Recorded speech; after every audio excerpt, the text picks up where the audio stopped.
Vətən evladı üçün en güzel insan anadır. Ata gələn olsa nədir Bədəxşan anadır.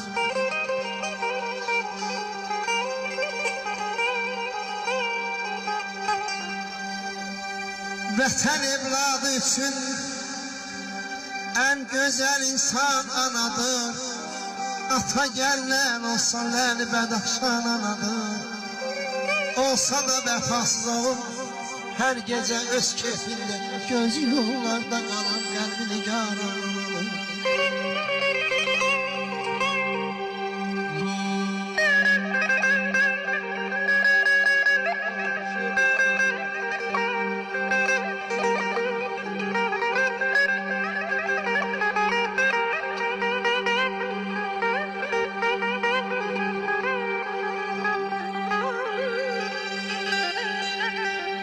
Olsa da vəfaslığın her gece öz keyfinde, göz yollarda kalan kalbini yaralı adır.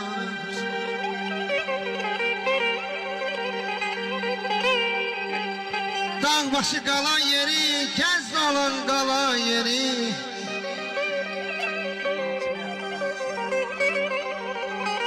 Dağ başı qala yeri, gəz dolan qala yeri. Yüz candan yanan olsa heç biri verməz ana yeri.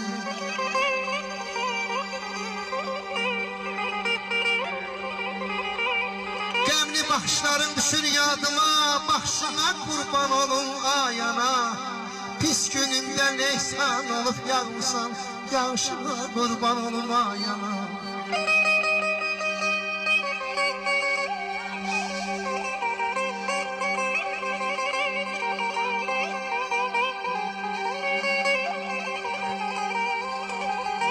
Arzuların gönlüne kadar temizdir, kaygıların dalgalı bir denizdir. Kargış etsen kargışında yedirdir, kargışına kurban olmayana, kargışına kurban olmayana.